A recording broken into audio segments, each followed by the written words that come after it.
네, 오늘은 깊은 온유의 기도자 이삭이라는 제목으로 하나님의 말씀을 선포하도록 하겠습니다. 저명한 설교자 마틴 로이드 존스 목사님은 이 현대 영성의 가장 큰 문제가 피상성이라고 이야기를 했습니다. superficiality, 피상성이죠. 사람들이 너무 가볍다는 거예요. 말도 많고 능력도 많은데 깊은 바다와 같은 영성, 모든 것들을 포용하는 영성, 시대적인 변화 앞에서 흔들리지 않고 그저 묵묵하게 그 길을 걸어가는 그런 영성이 부재하다라는 것입니다.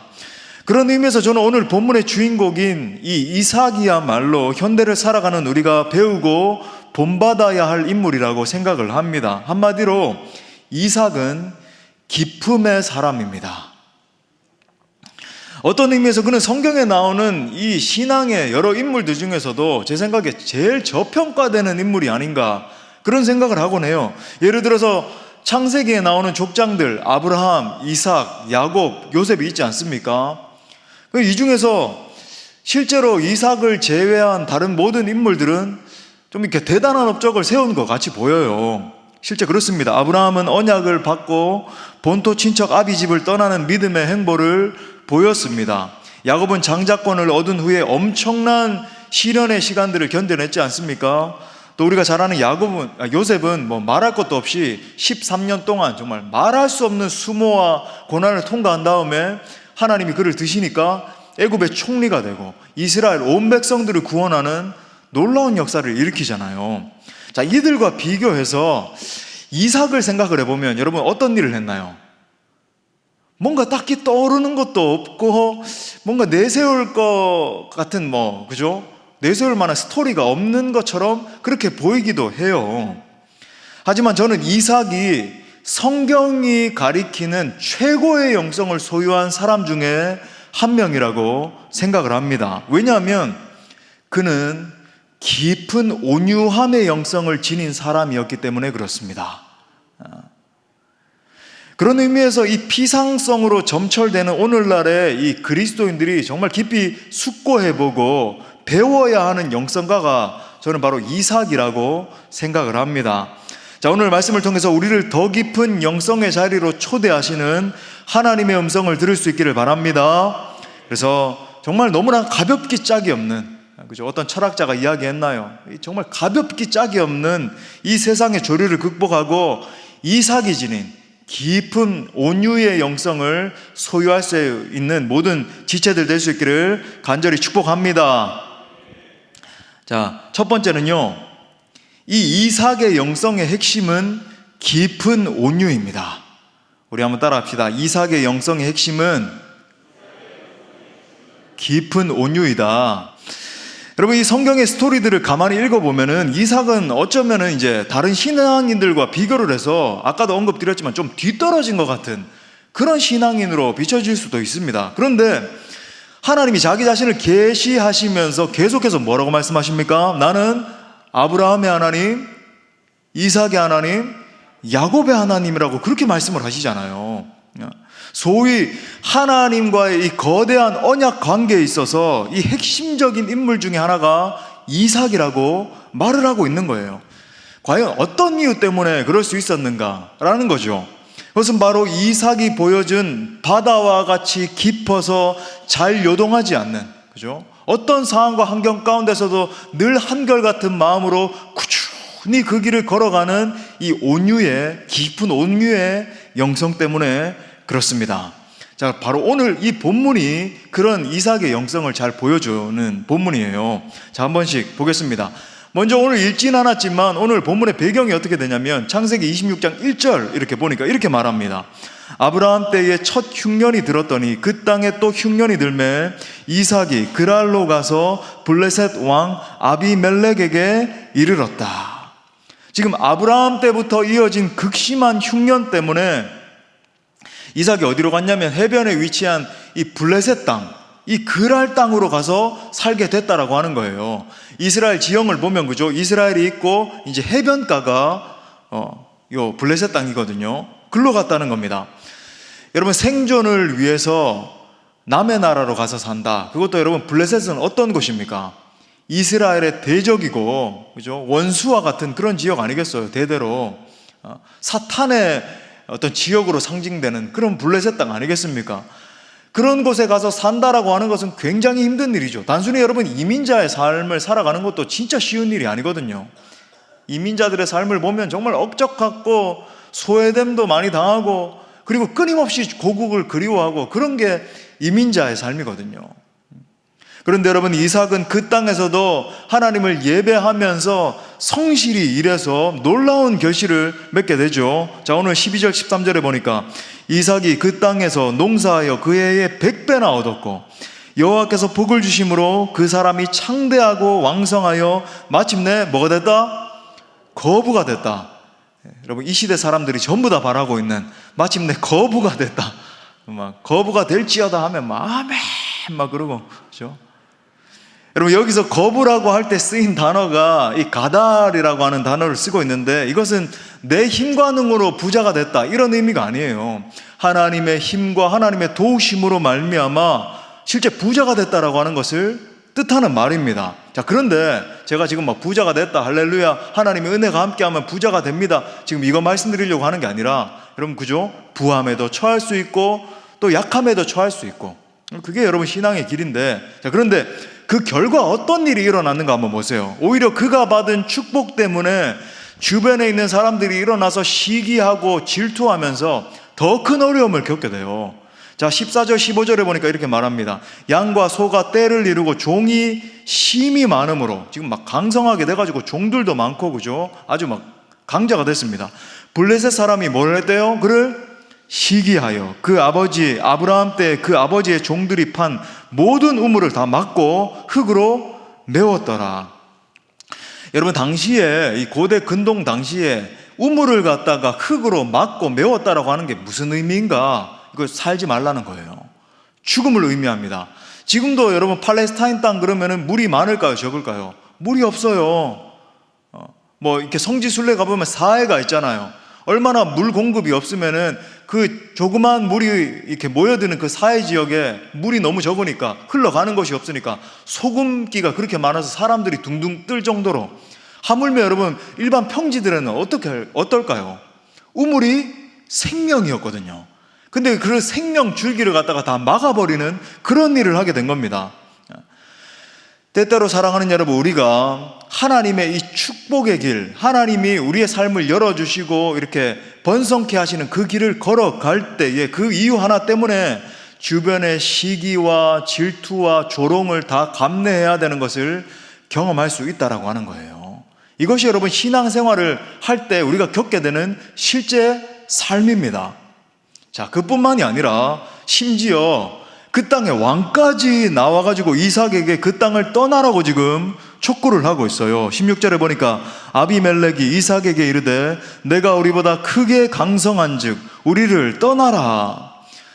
정말 억울하고 힘든 상황을 계속 만나게 되니까 막 악이라도 쓰고 싶은 그런 심정 아닙니까? 아니, 내가 지금 왜 떠나야 됩니까? 내가 정상적으로 내려와가지고 여기다가 우물을 팠고 내가 지금 이렇게 잘 살게 됐는데, 하나님의 사실 이게 모두 다 은혜인데 왜 내가 떠나야 됩니까? 더 막 억한 심정이 들면 그러죠. 우리가 잘 하는 것처럼 눈에 흙이 들어가기 전까지는 절대로 못 떠납니다. 막 그러면서 막 싸우고 다투고 분을 내고 우길 수도 있는 상황 아니었습니까? 그런데 놀라운 사실이 뭐예요? 이삭이 그렇게 하지 않았다는 거예요. 자, 17절 18절에 보니까 이삭이, 아무 이야기가 안 나와요. 이삭이 그곳을 떠나 그랄 골짜기에 장막을 치고 거기 거류하며 그 아버지 아브라함 때 팠던 우물들을 다시 팠으니 이는 아브라함이 죽은 후에 블레셋 사람이 그 우물들을 메웠습니다. 이삭이 그 우물들의 이름을 그의 아버지가 부르던 이름으로 불렀더라. 이삭은 보십시오. 아무 말도 지금 하지 않고 사람들이 살지 않는 골짜기 쪽으로 오히려 내려가 버립니다. 내려주세요. 모니터를 올리지 말고. 네. 보십시오. 여러분, 인간적인 생각으로는 절대 조용히 떠날 수 없는 그런 상황 아닙니까? 아니, 막 분이라도 내보고 내가 왜 떠나야 되는가 이렇게 막 좀 분투하면서 대응해야 되는 그런 상황 아니에요. 그런데 그는 결코 싸우지 않았죠. 예. 소리를 지르거나 억울하다고 호소를 하지도 않았습니다. 어떻게 이럴 수 있었을까? 바로 그가 기도하는 가운데 하나님을 조용히 바라봤기 때문입니다. 너무 억울하고 힘이 들지만 살아계신 하나님이 내 이 상황을 다 지켜보고 계신다. 살아계신 하나님께서, 여기까지 나를 인도하신 하나님께서 내 이 억울한 상황을 다 알고 계신다 라고 하는 그 믿음 때문에 싸우거나 분노하지 않고 그냥 조용히 그 땅을 떠날 수 있었던 거예요. 이것이 바로 온유한 자의 모습인 것입니다. 그 길로 이삭은 거기서 그치지 않아요. 그랄 골짜기로 내려가서 아버지 아브라함이 팠던 그 우물들을 다시 막 파기 시작합니다. 그리고는 그 우물들을 아버지가 불렀던 그 똑같은 이름으로 다시 부르기를 시작해요. 무슨 말인가? 아버지 아브라함에게 주셨던 하나님의 언약을 다시 부여잡고 그 언약 가운데 굳건하게 서기로 결정했다라고 하는 의미예요. 그런데 또 어려움이 또 닥칩니다. 자, 이 어려움이 보세요. 계속 이어져요. 이삭이 이제 아브라함이 팠던 우물들을 파니까 이제 물이 막 터져 나오는 거죠. 그러니까 하나님의 은혜가 함께 하니까 가는 곳마다 자꾸 잘 되는 거예요. 가는 곳마다 지금으로 따지면 그죠? 사역이 막 일어나고 사람들이 살아나고 막 이렇게 축복이 임하는 겁니다. 자, 그런데 또 그 땅 사람들이 이 이삭을 갖다가 쫓아와가지고는 자기들 것이다라고, 이거 원래 우리 것이었고 이 우물들도 원래 우리 거여서 이렇게 막 우기면서 내놓으라고 하는 거예요. 이야, 어떻게 이렇게 기가 막힌 일이 계속 벌어지는지. 놀라운 것은 이삭은 그런 순간마다 어떻게 반응했는가? 싸우지 않고 그냥 또다시 그걸 내주고 다른 길로 또 가는 겁니다. 그러기를 수차례 반복하면서 이삭이 보세요, 이 우물들마다 이름을 붙이는데 뭐라 그러냐면 에색이다. 이 에색이라고 하는 것은 다툼이라고 하는 뜻이에요. 그 다음에 신나다, 이건 대적함이다, 이런 뜻이에요. 이런 종류의 다툼, 대적함, 슬픔, 이런 이름을 갖다가 계속 줄줄이 이렇게 비엔나처럼 붙이면서 계속 다른 땅으로 가고 또 다른 땅으로 가고 이걸 반복을 합니다. 즉 보세요, 대적들과 마주 싸우지 않고 하나님의 인도하심대로 가겠다는 거예요. 내가 슬픔의 땅을 만났습니다. 다툼의 땅을 만났습니다. 내가 괴로움의 땅을 만났어요. 그런데 내가 그 자리에서 다투지 않고 슬퍼하지 않고 낭망하지 않고 내가 유유히 하나님이 인도하시는 대로 따라가겠다. 그런 고백을 담고 있는 것이 여러분, 이 이삭이 이름 붙인 우물들의 의미라고 하는 거예요. 유연함의 영성이죠. 온유함의 영성이죠. 더 깊고 넓은 하나님의 뜻을 잠잠히 바라보는 영성 아니겠습니까? 자, 다시 한번 이삭의 삶에서 발생했던 이 일련의 사건들의 패턴을 한번 보세요. 고난을 당합니다. 잠잠히 피하는 거죠. 그러고 나니까 복이 임하는 거예요. 또 고난을, 그 자리에서 또 고난을 만납니다. 잠잠히 또 피하는 거예요. 또 그러다 보니까 하나님의 더 큰 축복이 임합니다. 또 고난을 당해요. 또 잠잠히 피합니다. 또 하나님의 복이 임하는 이 패턴을 계속 그의 인생 가운데서 반복하고 있다는 것을 우리가 발견하게 돼요. 자, 그렇게 하나님의 인도하심을 바라보면서 묵묵히 따라가고 묵묵히 또 옮기고 묵묵히 또 따라갔더니 최종적으로 다다른 곳이 어디였습니까? 르호봇이라고 하는 땅이었어요.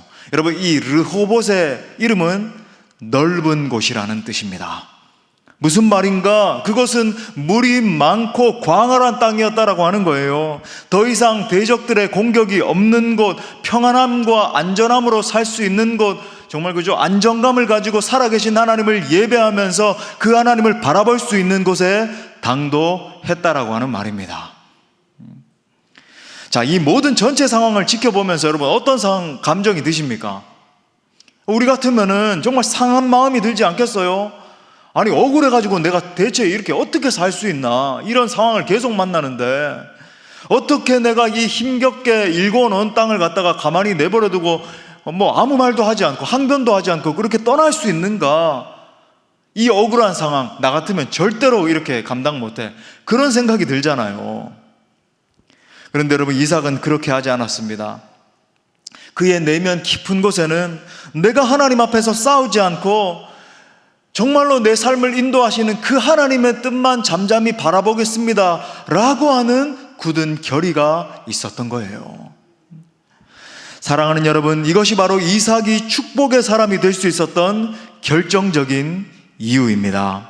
또한 하나님이 이 시대에 찾으시는 신앙인의 모습이 바로 이것이라고 하는 거예요.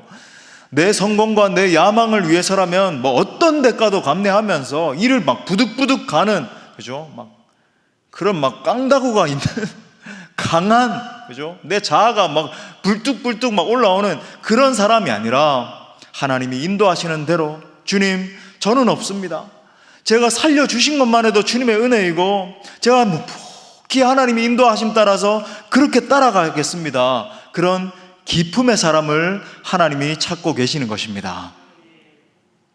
자, 그렇다면 어떻게 이러한 모습이 진정한 축복의 사람의 모습이라고 할 수 있는가? 여러분, 가만히 생각해 보세요. 우리 젊은이들은, 우리 MZ세대들은 이해가 안 갈 수 있어요. 아니, 이 세상이 이렇게 빠르게 변모하고 있고 테크놀로지가 이렇게 발달하고 있고, 어떻게 해서든지 약삭 빠르게, 그죠? 기회를 포착해서 그 기회를 잡아라, 이게 성공하기거든요, 그죠? 어떻게 해서든지 기회를 잡으면 거기서 막 일을 바둑바둑 걸고 잘 버텨야 된다, 그죠? 윗사람에게 잘 보여야 되고 면접을 잘 통과해야 되고 이렇게 해서 저렇게 가야 되고 기회를 포착해, 이게 이 시대의 조류이고 가치인데 어떻게 이렇게 뭐 이삭과 같이 바보처럼 서 있을 수 있습니까? 이게 어떻게 축복의 사람의 모습입니까? 이런 생각이 들 수 있잖아요. 자, 우리 예수님께서 오늘 이삭과 같은 영성에 대해서 아주 의미심장한 말씀을 하십니다. 우리 마태복음 5장 5절 말씀 우리 가슴에 새기며 읽겠어요. 시작. 온유한 자는 복이 있나니 그들이 땅을 기업으로 받을 것이며. 할렐루야. 여러분, 주님의 음성을 믿으십니까? 우리 예수님 직접 하신 말씀이에요. 근데 사실 예수님이 이 말씀을 갖다가 시편 37편 11절 말씀을 인용한 말씀이에요. 자, 시편 기자가 이렇게 말합니다. 다윗이 이렇게 말해요. 그러나 온유한 자들은 땅을 차지하며 풍성한 화평으로 즐거워하리로다. 아멘. 여러분, 이 말씀이 하나님의 음성인 줄 믿으십니까? 여러분, 그러면 여러분, 우리가 하나님의 말씀대로 그대로 믿고 받아들이고 따라가야 되는 거예요. 여러분, 분명합니다. 온유한 자가 땅을 차지하게 된다. 온유한 자가 반드시 화평의 땅으로 인도받게 된다. 기업을 얻게 된다. 그런 말씀이잖아요. 여기서 말하는 온유한 사람은 이 히브리어로 아나빔이라고 하는 단어인데, 이건 여러분 언약 신약적으로 굉장히 중요한 단어입니다. 여러분 뭐 따라 해봐도 그렇게 기억이 잘 안 날 거예요. 그래도 그죠? 주님께서 돌 같은 내 머리 어루만지사 이렇게 붙들어 주실 줄 믿고 한번 기억하면서 따라해 보겠습니다. 아나빔. 여러분, 이 단어에 어떤 의미가 숨겨져 있는가? 이 단어는 이스라엘 백성들이 가지고 있었던 이 희년 신앙과 직결되는 그런 단어입니다. 여러분, 희년이 어떤 날이죠? 희년. 이 7년이, 그죠? 하나님이 안식을 주시는 이 7년이 77이 7번 반복이 되고, 바로 그 다음에, 그러니까 50번째 되는 날 하나님이 모든 빼앗겼던 땅들을 회복시켜 주시는 해가 바로 희년이에요. 기쁨의 해 아닙니까? 그죠? 희년이 오면 모든 사람들은 전부 다 각자 흩어졌던 그 기업들을 다 되찾게 돼요. 아무래도 사람이 살다 보니까 착취하는 사람이 생기고 주종 관계가 생기고 막 엉망진창이 되잖아요.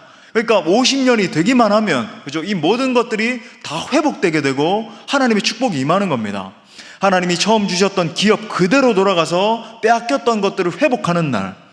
자, 그런데 가슴 아프게도, 그리고 참 이렇게 안타깝게도 이 희년은 이스라엘 역사에서 한 번도 시행된 적이 없어요.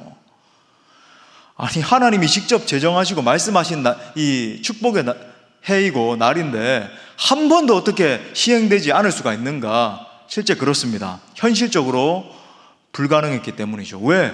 인간이 타락했잖아요. 누가 자기가 착취하고 얻었고 이렇게 막 이렇게 편만하게 자기 영토를 넓혀놨는데 누가 돌려주겠어요? 막 아둥바둥 하면서 그 땅을 막 더 많은 것을 취하려고 했겠죠. 자, 그렇다면 희년은 그저 하나의 회복에 대한 어떤 이상적인 그림의 사상에 불과한 것인가? 그렇지 않습니다. 성경에 보니까 우리에게 궁극적인 희년의 축복을 주시는 분이 오신다라고 말을 하고 있어요. 이사야 61장 1절 2절 우리 다 같이 목소리로 읽겠습니다. 시작. 주 여호와의 영이 내게 내리셨으니 이는 여호와께서 내게 기름을 부으사 나를 보내사 마음이 상한 자를 고치며 포로된 자에게 자유를, 갇힌 자에게 노임을 선포하며 여호와의 은혜의 해와 우리 하나님의 보복의 날을 선포하여 모든 슬픈 자를 위로하되. 아멘. 여러분, 이 말씀은 정확히 예수님의 사명에 대한 예언이라고 하는 것을 여러분 이미 다 잘 아시고 계시죠? 여기서 이제 여호와의 은혜의 해를 선포한다라고 할 때 은혜의 해가 바로 희년을 의미하는 거예요. 지금 희년을 선포한다라고 하는 의미입니다. 메시아가 오셔서 이 역사 가운데 희년을 선포하시고 궁극적으로 모든 무너져 있던 것, 모든 결렬되어 있는 것, 모든 흩어져 있던 것들을 전부 다 원상 복귀시키시면서 회복시켜 주실 것이라고 하는 사상이 바로 여러분 여기에 담겨 있는 겁니다. 현실은 아픔과 슬픔, 고통과 좌절이 가득한 것 같은 상황이에요. 도무지 소망이라고는 찾아볼 수 없고, 지금 전 세계가 지금 당면하고 있는 상황들처럼 전쟁이 일어나고 전염병으로 수많은 사람들이 죽어나가고 그런 상황들처럼 모든 것이 유린되어 있고 무너져 있는 것 같은 그런 상황입니다. 자, 그렇지만 하나님의 때가 당도하고 하나님이 임재하시면 모든 빼앗겼던 축복들, 모든 흩어져 있던 것들이 회복되게 될 것이다 라고 믿는 믿음이 바로 아나빔의 신앙, 곧 온유한 자의 신앙인 것입니다. 여러분, 이것이 지금 본문에서 선포하고 있는 핵심 사상이에요. 그래서 성경이 온유한 자가 땅을 기업으로 얻게 될 것이다 라고 말씀하고 있는 것입니다.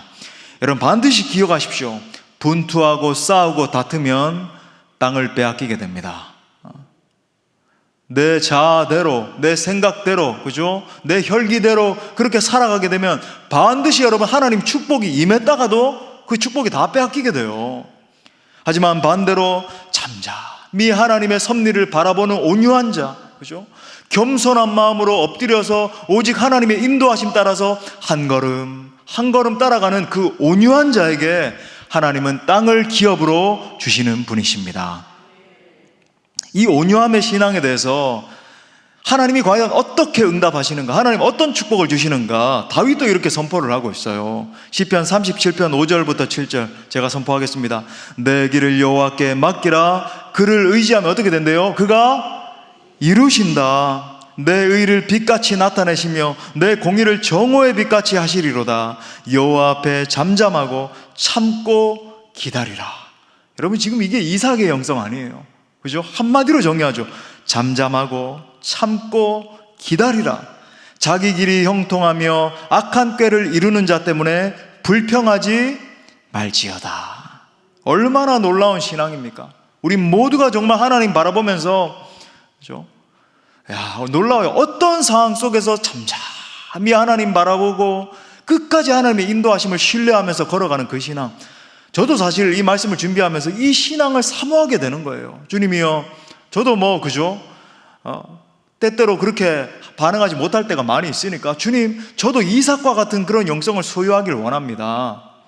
저는 여러분 모두에게, 우리 모두에게 이삭과 같은 깊은 온유함의 영성이 심기워질 수 있기를 축복합니다. 자, 두 번째로, 자, 오늘 두 가지밖에 없어요. 세 번째 또 있나? 없습니다. 자, 두 가지로. 자, 그렇다면 어떻게 이 깊은 온유함의 영성을 소유할 수 있는가? 자, 두 가지 포인트 말씀드릴게요. 첫 번째는 끝까지 하나님만 의지하는 절대 신앙이 있어야 합니다. 우리 한번 따라 합시다. 절대 신앙이 있어야 한다. 자, 그러면 또 이런 질문이 야기되죠. 그러면 그 절대 신앙이라고 하는 것, 있어야 되는 건 알겠는데 그건 어떻게 소유할 수 있습니까? 저도 예전에는 이 절대 신앙, 절대 믿음이라고 하는 것이 어느 순간에 내가 간절한 마음으로 이렇게 가만히 있기만 하면은 어느 순간에 하늘에서 뚝 떨어지는 그런 건 줄로 알았어요. 그런데 하나님을 향한 이 절대 신앙은 결코 갑자기 하늘에서 떨어지는 성질의 것이 아니라고 하는 것을 깨닫게 되었습니다. 그 절대 신앙은 오랜 시간을 거쳐서 소위 길러지는 것, 훈련되는 것이더라고요. 우리 한번 따라 합시다. 절대 신앙은 길러지는 것이다. 훈련되는 것이다. 예, 그래요. 어떠한 상황 가운데서도 묵묵히 특히 하나님을 바라보고 하나님을 예배하고 하나님을 기대할 수 있는 그 신앙이라고 하는 것, 오랜 시간 믿음의 인내 끝에 형성되는 영성이라고 하는 것입니다. 예를 들어 볼까요? 지도자 모세가 이 구스 여자를 취한 것에 대해서 미리암과 아론이 모세를 비방하는 일이 일어나지 않습니까? 그때 하나님이 직접 강림하셔서 모세를 방어해 주시면서 굉장히 또 특별한 이야기를 하시죠. 민수기 12장 3절에 보니까 이 사람 모세는 온유함이 지면의 모든 사람보다 더하더라. 이거 하나님의 음성이었거든요. 하나님 직접 이렇게 말씀을 하셨어요.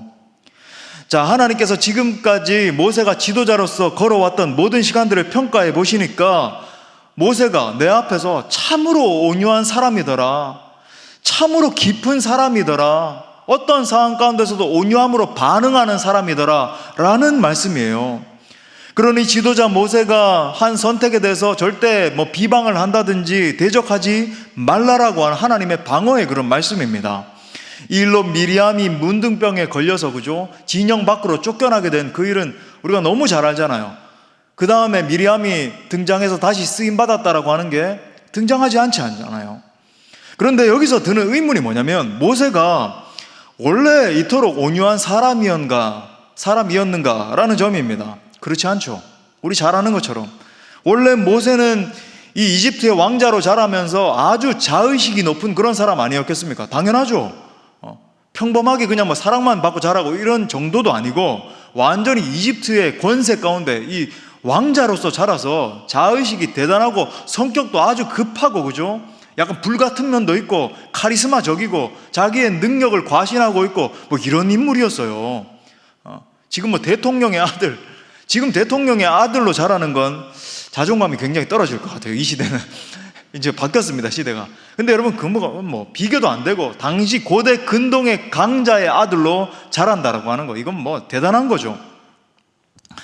그렇게 강하고 급한 성격으로 이스라엘 백성들을 구원해 보려고 하다가 사람을 죽이게 되고 결국 광야로 도망간 이력이 있는 사람이 모세였잖아요. 소위 온유함과는 거리가 먼 사람이었습니다. 자, 그런데 현재 모세를 향한 하나님의 평가가 어떻습니까? 그는 온유함이 지면에 다른 모든 사람들보다 더한 사람이라고 지금 하나님이 평가하고 계세요. 자, 그렇다면 어떻게 이런 변화가 일어날 수 있었는가? 이게 이제 우리가 붙들고자 하는 거죠. 미디안 광야 40년 생활이 그 변화의 핵심 원인입니다. 숨이 콱 막히죠. 이런 말씀 들으면 40년 그렇구나. 근데 그래요. 그거예요. 오랜 시간 동안 이어진 깊은 광야 생활 속에서 정말 40년이라고 하는 이 세월의 무게만 생각해도 정말 답답한데 미디안 광야였어요. 자기가 한 번도 살아본 적이 없는 미디안 땅에 이르렀다라고 하는 것은 미디안 그죠? 제사장 이드로, 자기 장인이 된 이드로 밑에서 자기가 한 번도 경험해보지 못했던 정말 광야 생활을 감내해내면서 양들을 치면서 왕자 생활과는 전혀 상관없는 그죠? 목자로서의 삶을 40년을 견뎌낸 겁니다.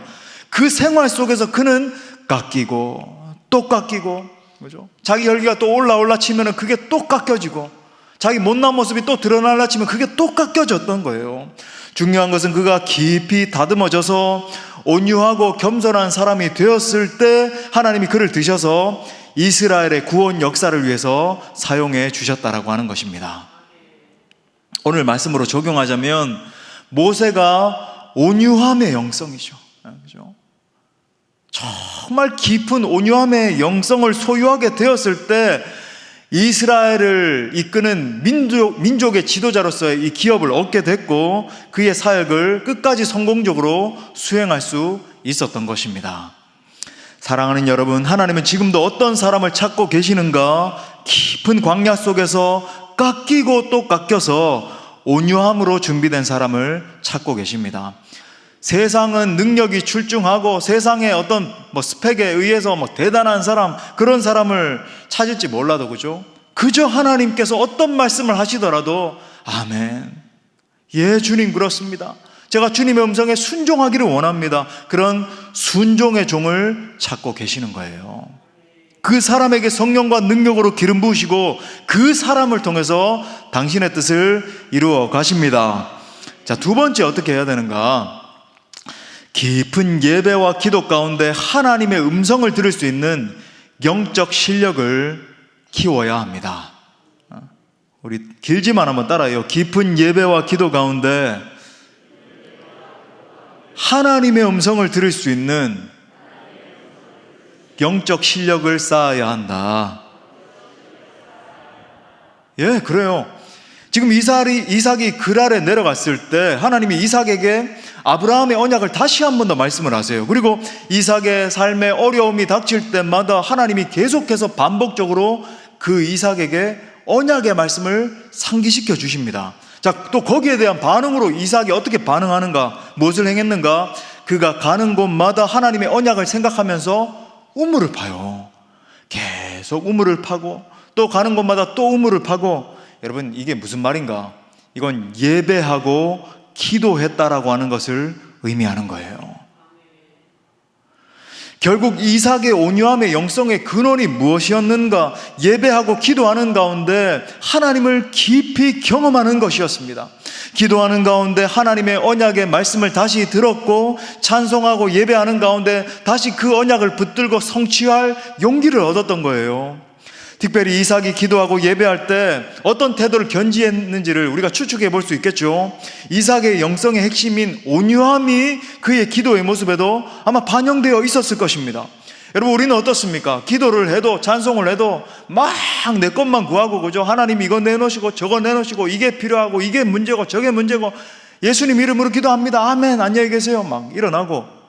우리는 얼마나 성질이 급하고 하나님이 우리에게 말 걸어오시는 걸 기다리지 못하고, 묵상을 하나를 해도 좀 하나님 앞에 머물면서 깊이 하나님의 말씀이 과연 무엇을 말하는가, 베레아 사람들처럼 하나님의 말씀을 청종하고, 이런 태도가 없고 얼른 막 10분 만에 내가 오늘도 10분 제한 시간 있네, 빨리 하고 내 업무 봐야지, 막 얼마나 급한지. 우리는 자꾸 그러잖아요.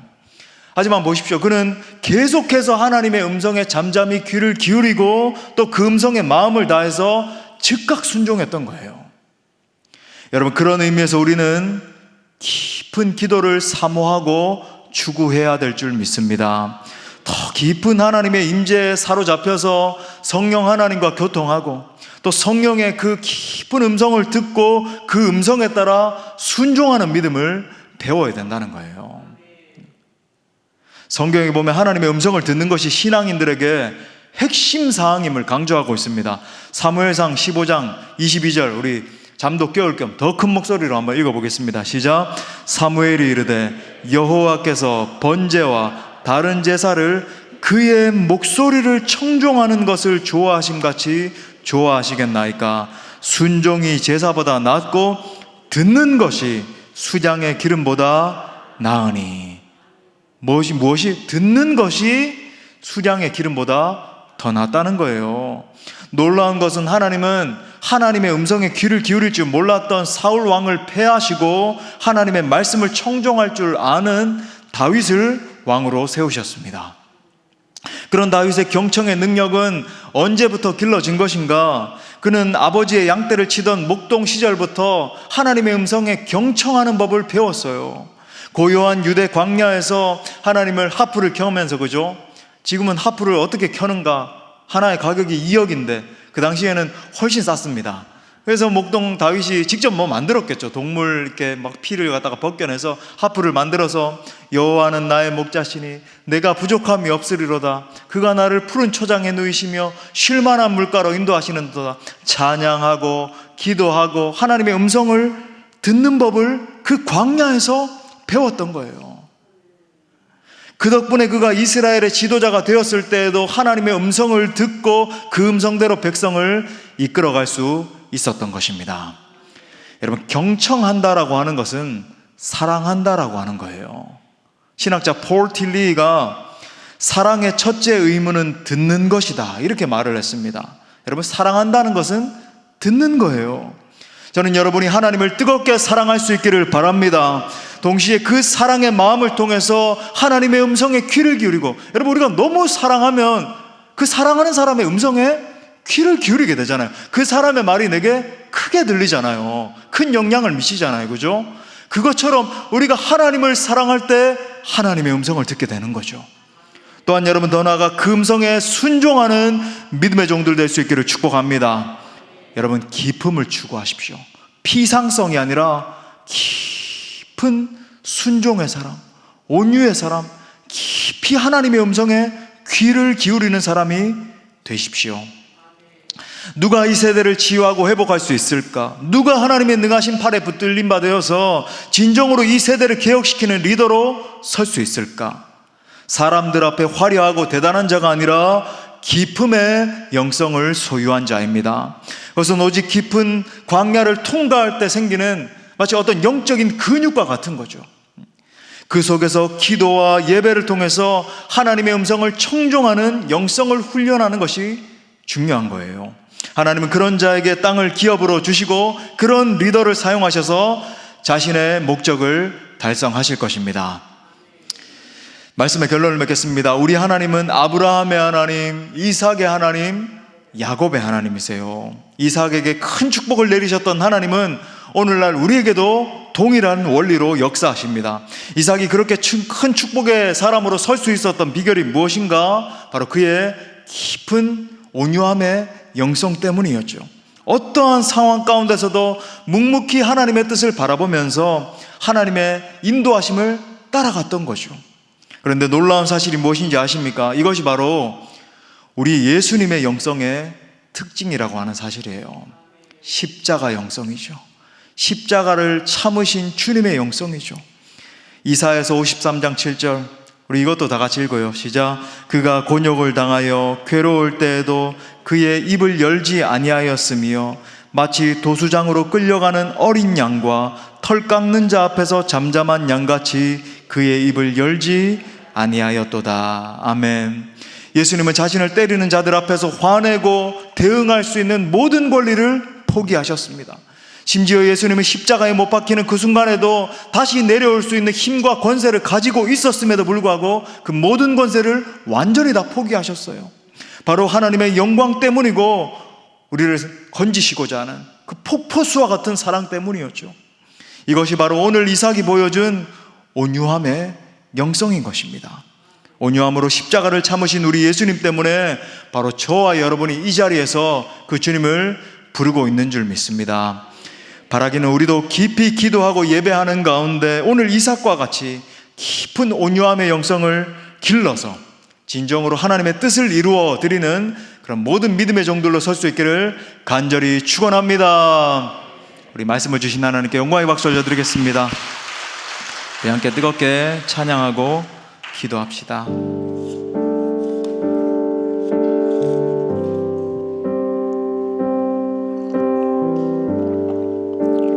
우리 온유함으로 십자가를 참으신 우리 주님 바라보며 십자가를 참으신 어린 양 예수, 내 죄 씻어주시고 구속하셨습니다.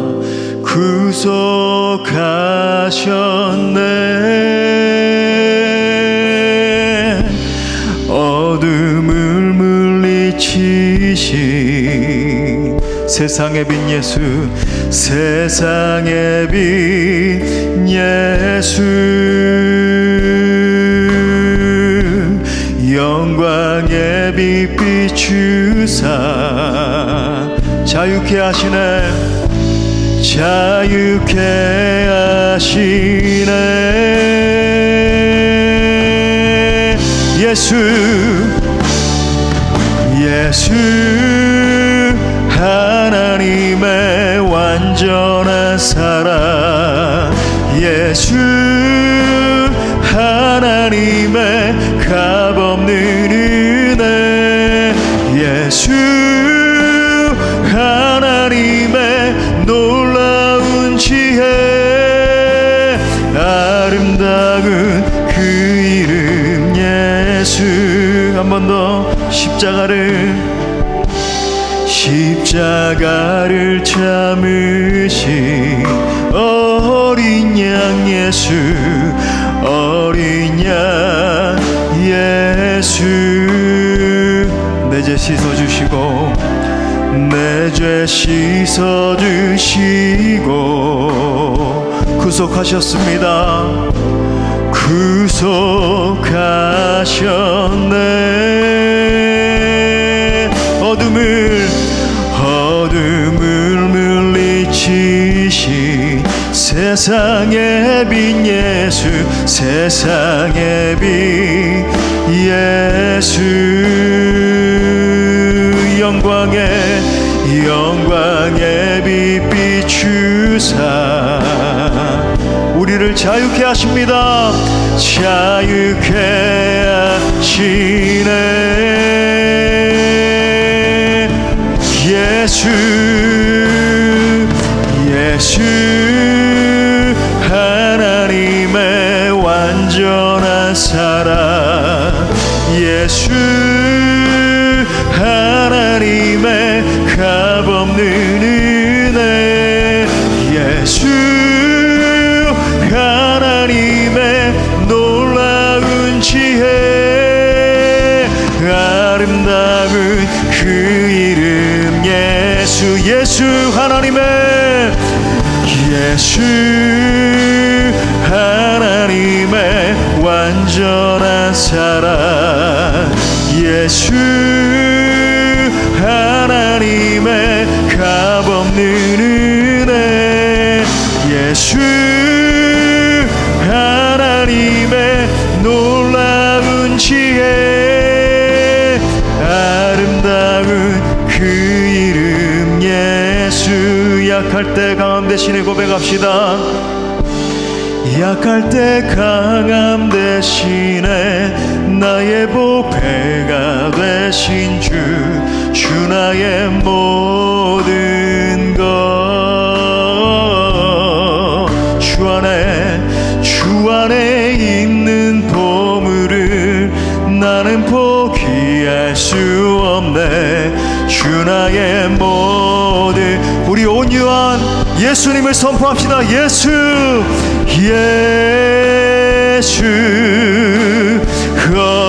어린 양 존귀한 이름,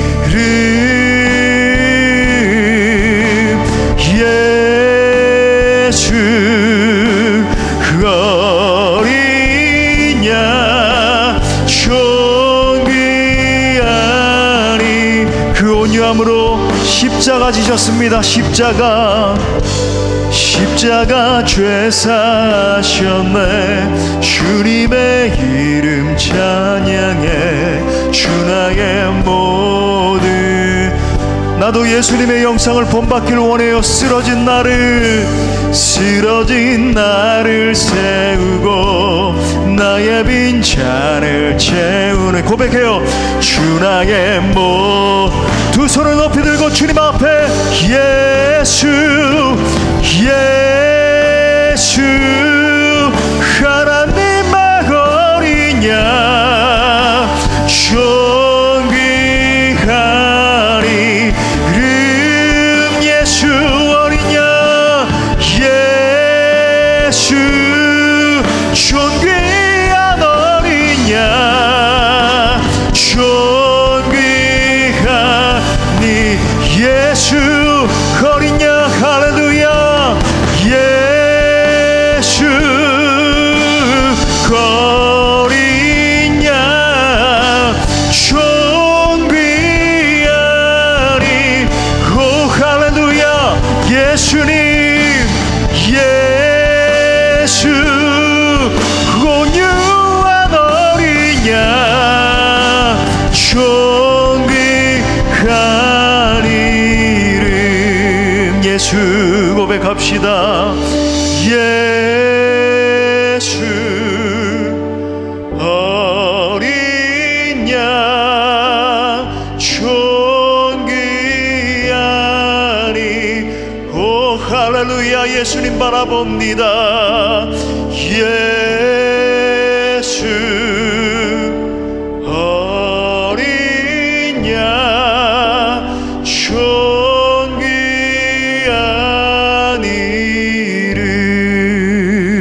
시간에 우리 말씀 붙들고 함께 기도할 때 오늘 이삭의 온유함은 예수님의 온유함을 닮아 있다는 것을 우리가 발견하게 됩니다.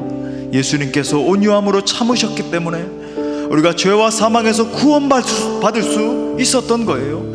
예수님께서 끝까지 온유함으로 지금도 우리를 품고 계시기 때문에 우리가 진정한 소망을 품을 수 있는 줄 믿습니다. 우리가 함께 기도할 때 주님, 예수님의 온유함을 배우기를 원합니다. 예수님의 기쁨의 영성을 배우기를 원해요.